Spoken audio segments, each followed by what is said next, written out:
Absolutely spectacular. What you are looking at are 400-meter or 1,312-foot high sustained lava fountains that Hawaii's Kilauea Volcano produced yesterday afternoon, specifically February 15, 2026 for those who watch this video at a later date. In a time span of just under 10 hours, a sizable volume of molten rock erupted, totaling 11.4 million cubic meters, which further decreased the overall depth of the caldera floor. The eruptive rate peaked at around 3 p.m. local time with a rate of approximately 780 cubic meters per second, which translates to hypothetically enough to fill an Olympic-sized swimming pool every 3.2 seconds. With such a high volume of lava erupting, the eruption plume rose to an unusually high level of 35,000 feet. Thankfully, this plume almost solely caused tephra to fall on the unpopulated region of the Ka'u Desert to the southwest, meaning local residents did not see a repeat of the prior episode where people were forced to leave the national park as tephra rained down in heavy amounts. As yes, Kilauea has been undergoing a fairly predictable cycle of activity ever since December 23rd of 2024, which always ends in hours-long sustained periods of high lava fountaining. What occurred on February 15th marked the 42nd such eruptive episode since then, and if you are curious where its metrics ranked among those, it was mostly in the upper 15%. This activity was preceded by intermittent but repeated smaller lava overflows until at 1:50 p.m. sustained lava fountaining began.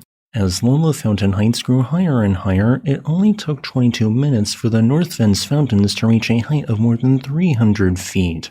Yet, as the South Vents fountains continued to also grow, something interesting was observed. You see, during Kilauea's prior 41 eruptive episodes with only a few exceptions, molten rock only erupted out of one or two summit vents termed the North and South Vents. And yet, in yesterday's eruption there appeared to be potentially a third and even a fourth vent simultaneously erupting. Specifically, here with sustained lava fountains and here with weaker but still continuous lava effusion, with the latter being just barely recognizable later on due to the sheer volume of lava actively overflowing it. I want to first emphasize this smaller vent. While it could theoretically represent a brand new vent, I think it actually represents a sort of false vent known as a Hornito. Hornitos, when they solidify, look like this and represent areas where molten rock was squeezed upwards from beneath the crusted surface of a broader lava flow due to a constriction and/or general turbulence from the more molten material underneath. As for the potential third vent, which you can see producing a weaker lava fountain here, I think there are two possibilities. One, it represented a segment of the broader north vent which simply forked due to a blockage possibly from falling lava on the vent that split it temporarily in two instead of looking like a continuous singular vent. Or two, it might represent the first reactivation of the so-called intermediate vent since episode 32 a full 5 months ago. Regardless, it only took 10 minutes for lava fountains to double in height and then another 20 minutes to double from that subsequent value.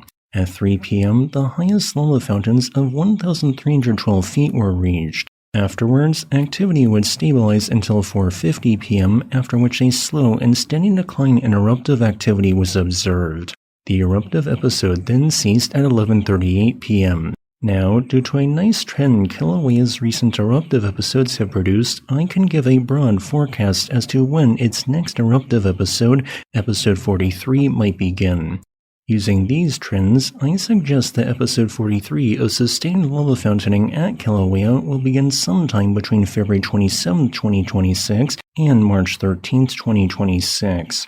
So, stay tuned for more updates. As a final note, I would like to thank my new Patreon class for supporting my work.